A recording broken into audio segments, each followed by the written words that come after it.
Marion Cotillard est l'un des cas les plus étranges du cinéma français. Des réussites critiques, une carrière internationale, de nombreuses récompenses, et pourtant il semblerait que l'opinion publique française soit très ambivalente à son sujet. De manière globale, on observe souvent que certaines prestations d'acteurs peuvent créer le débat.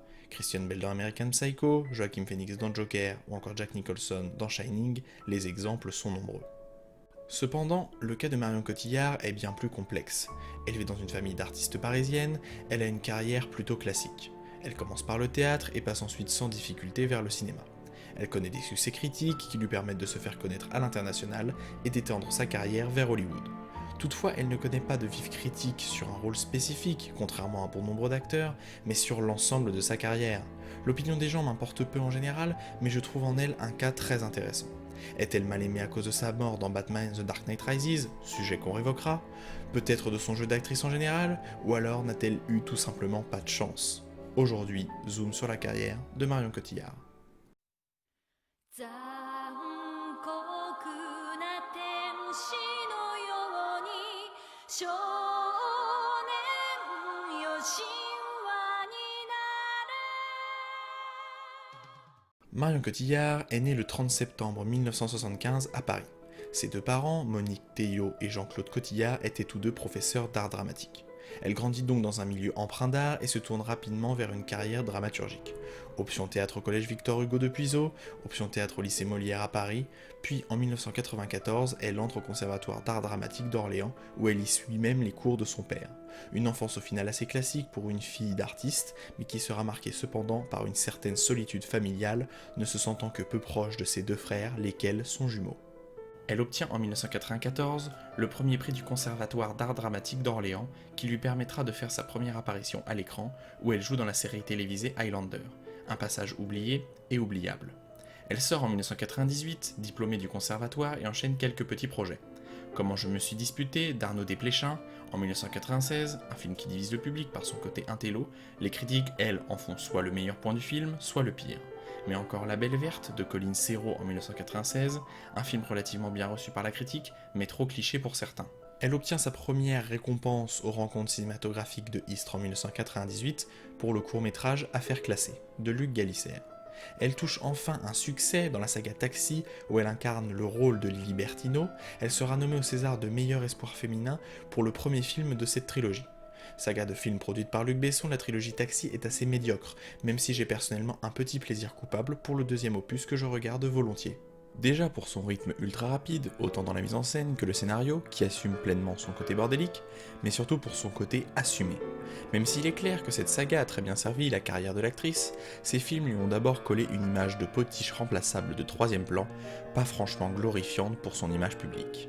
Elle finit par prendre la décision logique de se désengager des futurs projets Taxi, ne voulant pas être enfermée dans un archétype de personnage. En 2001, elle est encore une fois nommée au César du meilleur espoir féminin dans le premier rôle Des Jolies Choses, adaptation cinématographique du roman éponyme écrit par Virginie Despentes en 1998. En 2003, elle décroche son premier rôle international outre-Atlantique dans le film Big Fish de Tim Burton. Même si dans ce film elle n'a là encore qu'un rôle tertiaire, cela marque une première collaboration fructueuse qui l'a fait connaître à Hollywood. L'envie de Cotillard était claire dans ce film, casser son image de potiche en jouant dans un film à l'univers très marqué par le macabre. C'est à mon avis raté, étant donné que son rôle n'est jamais lié directement à l'univers fantasmé de Tim Burton. L'année d'après, en 2004, elle tourne à l'étranger dans une collaboration franco-américaine, Un long dimanche de fiançailles, réalisé par le français Jean-Pierre Jeunet. Malheureusement là encore dans un rôle de second plan. Mais elle finit par réussir à casser son image trop lisse dans ce film en interprétant le rôle d'une prostituée qui veut venger son mari. Ce rôle de quelques minutes lui vaut d'ailleurs le César de la meilleure actrice dans un second rôle, rendant son image et son jeu plus complexes et multiformes. Sa carrière finit alors par exploser, lui permettant de jouer dans 13 rôles en moins de 3 ans entre 2004 et 2006. Dans le lot, il n'y a pas que des chefs-d'œuvre, mais l'on peut retenir Ma vie en l'air en 2005, réalisé par Rémi Besançon, une comédie française honnête pas flamboyante, mais qui a le mérite de décrocher quelques sourires, un doublage dans Happy Feet, un film d'animation pour les enfants avec un message classique d'écologie, point faible du film, les chansons qui sont pour certaines vraiment catastrophiques, dommage pour un film presque musical. Ce point faible était peut-être lié à la VF, cependant je ne saurais le dire car j'ai vu le film en version originale. Enfin, citons également en 2006 la comédie franco-belge Dickeneck de Olivier van Hofstadt. Arrive alors son premier grand rôle-titre en 2007, avènement de sa carrière cinématographique qui lui vaudra l'Oscar de la meilleure actrice.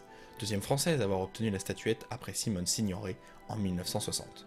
Je parle bien évidemment de La Môme réalisé par Olivier Dahan, un projet de plusieurs années très complexe. L'embauche de Marion Cotillard dans le rôle-titre au détriment de Audrey Tautou aurait considérablement réduit le budget. Les rumeurs disant que TF1 aurait divisé le budget du film par 3 et Disney se serait même retiré du projet. Largement salué par la critique, le biopic La Môme, qui retrace bien sûr la vie d'Édith Piaf, est sans doute l'un des rôles les plus importants de toute la filmographie de Marion Cotillard. Il faut noter que même si la grande majorité des critiques s'accordent à encenser le film, il y eut quelques éléments qui ont parfois déçu. Le film survolerait un peu trop rapidement certains événements de la vie de la chanteuse. Tout le monde semble par contre louer la performance de Marion Cotillard, seul point du film où toutes les critiques semblent s'accorder. Une performance telle qu'elle mérite amplement à mon avis l'Oscar, au point même que je trouve que le réalisateur Olivier Dahan avait raison quand il disait que Marion Cotillard avait su transcender le rôle lors des auditions. Après cette récompense, c'est le tapis rouge qui s'ouvre pour elle. Public Enemy en 2009 de Michael Mann, Les Petits Mouchoirs de Guillaume Canet en 2010, et forcément Inception de Christopher Nolan la même année. Je fais une petite parenthèse sur ce film pour souligner à quel point May, jouée par Marion Cotillard, prend une place considérable dans le film alors qu'en réalité elle n'a qu'un petit temps d'à peine 15 minutes à l'écran. C'est évidemment dû au scénario qui donne une très grande importance au mystère qui entoure son personnage, mais aussi à la très bonne performance de l'actrice, encore une fois remarquable. Arrive alors la date fatidique de 2012 et de la sortie au cinéma du troisième opus de la trilogie Batman, réalisée par Christopher Nolan. Petite contextualisation. Début 2000, Christopher Nolan commence à plancher sur l'adaptation au cinéma du Chevalier Noir. De ce projet naît Batman Begins en 2005, avec un budget de 150 millions de dollars, qui en rapportera 374 millions. Large succès économique et critique, qui confirme alors deux suites. Batman The Dark Knight, qui doit sortir courant 2008, et le troisième opus courant 2010. En 2008 sort comme prévu le deuxième opus, souvent reconnu à juste titre à mon avis, comme le meilleur de la saga. Cependant, alors que le deuxième film s'est fini sur l'arrestation et non la mort du Joker, le méchant principal du film, Nolan laisse supposer une conclusion pour le personnage dans le troisième opus. Cependant, Heath Ledger, acteur du dit Joker, décède avant la sortie du film. De ce fait, résulte un problème. L'obligation pour Nolan d'entièrement repenser le scénario du troisième opus en supprimant le méchant principal. Il change donc l'antagoniste et repousse la sortie du film pour courant 2012. De là, Marion Cotillard est embauchée pour jouer le rôle de la méchante du film, Miranda Tate. Classiquement, au final du film, étant la méchante, elle meurt. Somme toute logique, me diriez-vous. Mais cette mort... Prepare yourself. My father's work is done.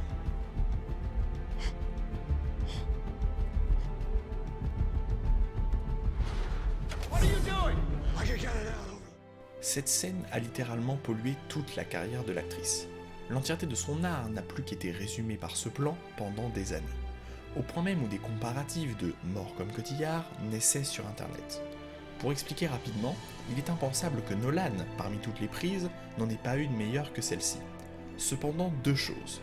Premièrement, l'actrice était enceinte lors du tournage, si vous le remarquez bien, elle était en permanence affublée de gros manteaux, d'écharpes et dans des positions assises ou allongées qui sont tournées de sorte à ce que l'on ne remarque rien. Cela expliquant possiblement la position avachie de son personnage lors de cette scène. Deuxièmement, elle a accepté un autre rôle pendant la post-production du film, alors que cela lui était spécifiquement interdit dans son contrat. Alors, il ne me semble pas fantasque d'imaginer que Christopher Nolan, pour se venger du non-respect du contrat, ait fait en sorte de choisir une des prises les plus ridicules pour se venger. Que ceci soit vrai ou non, il est clair que son image auprès du public en fut grandement touchée. Et je pense que ceci est au centre de sa mauvaise image qu'elle a auprès des gens. Cette situation montre parfaitement le problème qui peut être lié à la communauté d'Internet. Le moindre détail peut prendre des proportions démesurées. Le film fait plus de 2 heures et une seule scène de 10 secondes a été retenue pendant des années.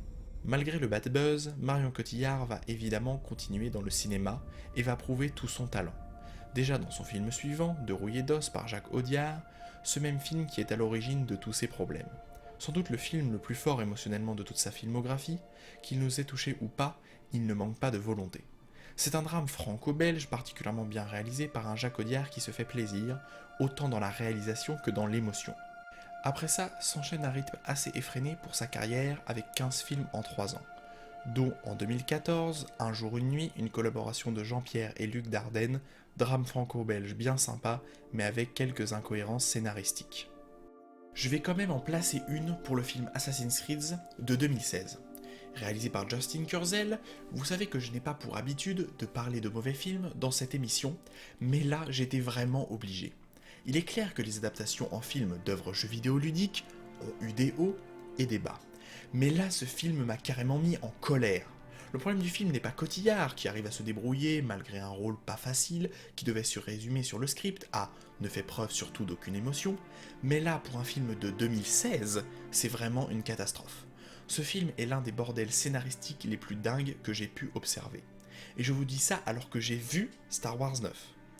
Je vous épargne un petit peu le scénario général, mais pour un univers aussi large et avec autant de possibilités qu'Assassin's Creed, ils auraient pu nous épargner un scénario MacGuffin mal pensé et chiant, où tu peux anticiper toutes les péripéties scénaristiques.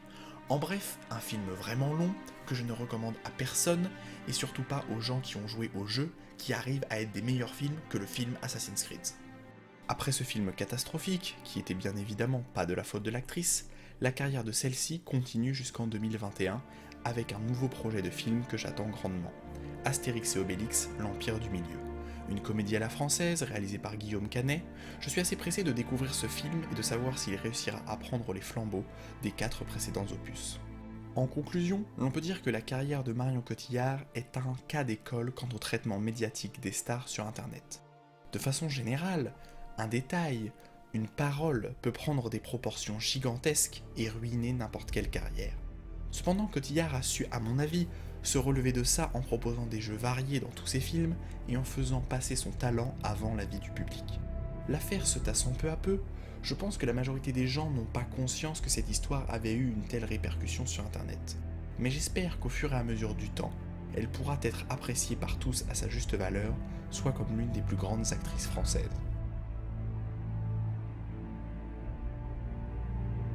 Merci de m'avoir écouté, si cette vidéo vous a plu, vous pouvez mettre un pouce bleu, vous abonner et partager cette vidéo à vos amis et votre famille.